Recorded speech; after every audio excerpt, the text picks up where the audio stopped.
So almost around 5 years ago now, I heard of this new PlayStation exclusive game called Horizon Zero Dawn. It looked like shitty Ark survival, dinosaur robots running around and shit. It didn't look interesting. You got your generic Katniss Everdeen character. It served me no interest, but maybe that was because I didn't have a PS4 at the time. Regardless, I never looked into the game at all while it came out. But 2 years ago, in 2020, Horizon Zero Dawn came to PC. They ported it over. Shit was on Steam, bro. I mean, you could purchase this shit on Steam. You know what I did? I still didn't give a shit for a year and a half. Oh, look, it's on Steam.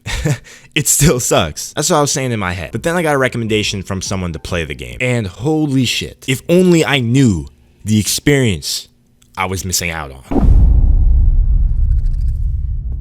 What's going on, ladies and gentlemen of the internet? I'm Treyllo. Welcome back to a brand new video, guys. Today we are going to be looking at a beautiful game made by beautiful people that, in my opinion, is a timeless video game. If you guys do enjoy it, make sure to hit that like button, subscribe, and leave a comment down below on what you think about this game. Without further ado, let's get into it. The initial reason I didn't like Horizon Zero Dawn was because it looked like a generic open world RPG story game. Ubisoft is pumping those shits out every 8 months, and I just felt like the whole robot thing wasn't that cool. Regardless, one day I have some money left over and I buy the game. Without knowing anything about it, I launched it, and immediately the first thing that caught my attention, before I even cared about the gameplay or the dinosaurs or whatever, the story had me captivated in the first 5 minutes. You see, Horizon Zero Dawn is a very mysterious and interesting story. PlayStation's always been good at getting you hooked in the first couple minutes of a new franchise. You start in the woods as an outcast to a tribe. Your main character has been training her whole life to be able to get into the tribe. Only way you can get through this tribe is going through a series of tests called the Proving. If you're a strong enough warrior and you're able to pass the Proving, you can go from being an outcast to a member of the tribe. And that is what our main character Aloy has been working for her entire life. Even though all that happens in the first like 25 minutes of the game, immediately I was actually attached to the main character of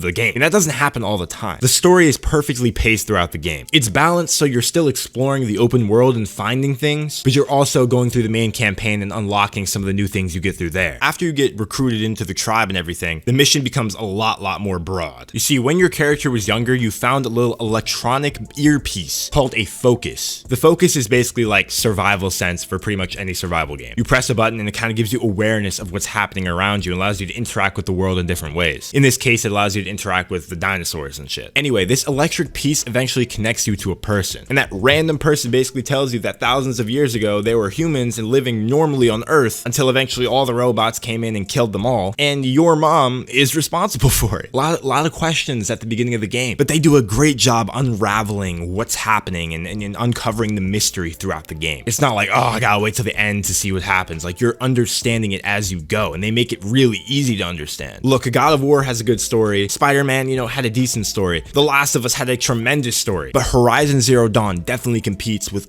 all of those, if not better than most. So immediately, the game already has amazing world building, a great story, and a great character. The combat makes me hard. I was always thinking to myself, like, how the hell would I kill metal robots with fucking wooden arrows? And that was never really explained. But regardless of that fact, the combat is where this game stands out. There are all different types of machines that you'll be fighting in the game. Some fast, some slow, some ranged, some absolutely massive. And you'll have to adapt to all those situations, and sometimes multiple of them at the same time. Personally, I think the combat flows because of the movement abilities you have in the game. You see, this isn't a parkour type game. You're not really going to be jumping on top of buildings, on trees and shit. It's not Assassin's Creed, okay? You have slide, you have combat roll, and you have jump. Now, it might sound like those are all phony, but when you're weaving through 3 saber tubes doing some next combat rolls and slides, bro, you'll understand just how smooth that shit feels. On top of that, the basic bow combat is really cool. It's satisfying to hit enemies in their weak spots and tear off shreds of armor with each arrow. The UI between switching weapons and switching arrows within a weapon is really good as well. It makes the combat flow even more without having to be in like a select weapon menu for 3 minutes. I also like the variety of weapons you can use. You can pull out a slingshot and start shooting lightning bombs at dinosaurs, bro. You can be smart and lay out traps. There's a whole stealth system in the game so you can stay sneaky and get kills that way. And you can integrate your focus into the stealth combat to help you know where dinosaurs are going and make the right decision. There's so many ways to deal with the different dinosaurs in the game. On top of that, there are so many dinosaurs in the game. 25 might not sound like a lot, but some of these dinosaurs you're not ever gonna want to fuck with anyway. Like, I only fuck with saber-tooths if I've had a bad day or some shit. I'm not pulling up on them with just my bow. And the combat will just simply never get old. I can just fight in an arena for days just killing these robots, and it will never not be satisfying. But one thing that truly stands out in Horizon Zero Dawn, especially for a game in 2017, is the open world. PS4 games always get their open worlds right, but this game does have a little bit more freedom since it's a fantasy world similar to God of War. Exploring this open world is just really exciting. You'll constantly find new items, new side quests that you can do, new rare equipment, and also just some beautiful sights, bro. This game's graphics are fantastic for 2017, and some of the landscapes that this game puts on fucking drops my frames.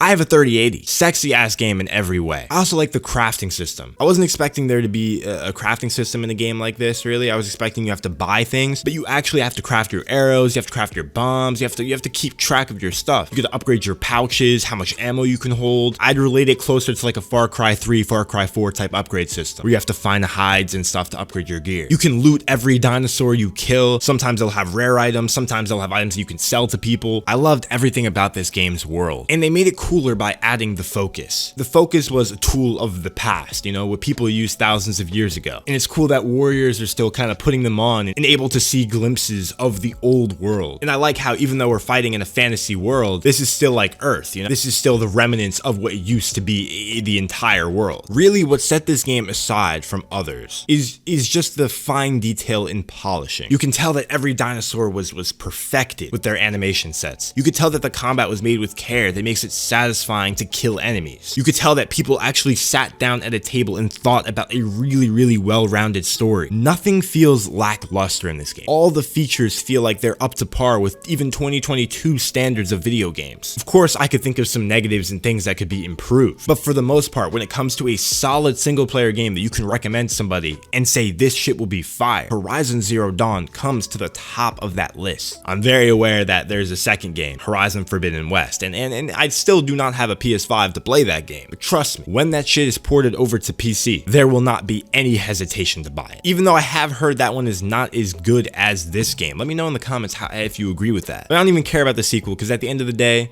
the first game is a fucking masterpiece. Guys, I hope you did enjoy this video. If you did, make sure you leave a like, comment, and subscribe for more content like this. If you enjoyed even more, make sure you join my Discord down below in the description. Without further ado, guys, I'm Treyllo, and I'll see you guys in the next one. Peace out.